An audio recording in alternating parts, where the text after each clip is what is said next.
छेड़ीपदा ब्राह्मणबिल ग्राम में Mahalakshmi youth club पक्षर रक्तदान शिविर 57 यूनिट रक्त संग्रह। अनुगुल जिला छेड़ीपदा ब्लॉक अंतर्गत ब्राह्मणबिल ग्राम में मां महालक्ष्मी यूथ क्लब पक्षर एक स्वेच्छाकृत रक्तदान शिविर अनुष्ठित हो शिविर में मोट 57 यूनिट रक्त संग्रह होता। मुख्य अतिथि भाव छेड़ीपदा निर्वाचन मंडल बीजेपी नेता अगस्ती बेहेरा और ब्राह्मणबिल उच्च विद्यालय प्रधान शिक्षक अद्वैत प्रसाद भोक्ता सम्मानित अतिथि भाव जोग देते।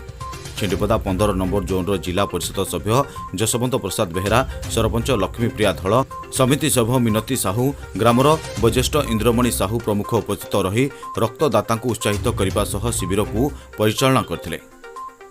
तालचेर रक्त भंडार डाक्तर श्रीमती पद्मालय प्रधान एवं तांको टीम सदस्य लक्ष्मण साहू, त्रिनाथ होता, गायत्री जेना, राजकिशोर प्रधान एवं रक्तदान पई सबुबेले प्रेरणा देउथिबा जोगेन्द्र साहू रक्तदाता स्वास्थ्य परीक्षा करने सह रक्त संग्रह करथिले।